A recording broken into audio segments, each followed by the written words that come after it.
બનાસકાંઠામાં ઉનાળામાં સિંચાઈ અને પીવાના પાણીની સમસ્યા સર્જાતી હોય છે, ત્યારે પાલનપુર તાલુકામાં સિંચાઈના પાણીના અભાવે ખેડૂતોની હાલત કફોડી બનતી હોય છે।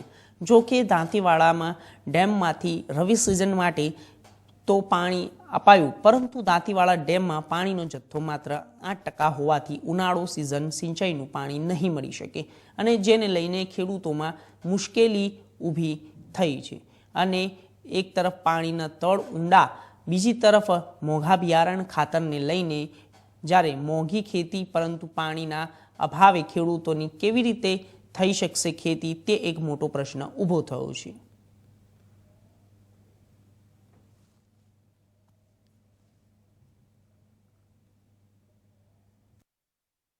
પાણીના તળ ઊંડા જતા રહ્યા છે। ઉનાળામાં પાણી મળતું નથી।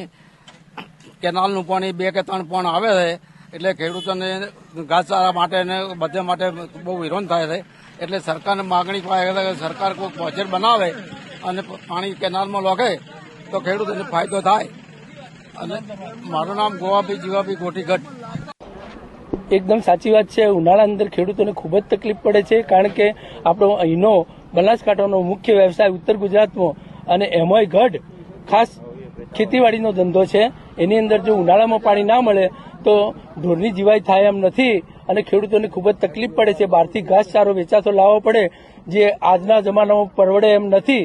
તો કેનાલની અંદર જો પાણી નાખવામાં આવે નર્મદાનું કે કોઈ બી રીતે, તો અહીંની લોકોની સુખાચારી વધે અને ખર્ચ બી ઓછો થાય અને લોકોને સુખરૂપ થાય। મારું નામ સુનિલભાઈ ચૌધરી ગઢ।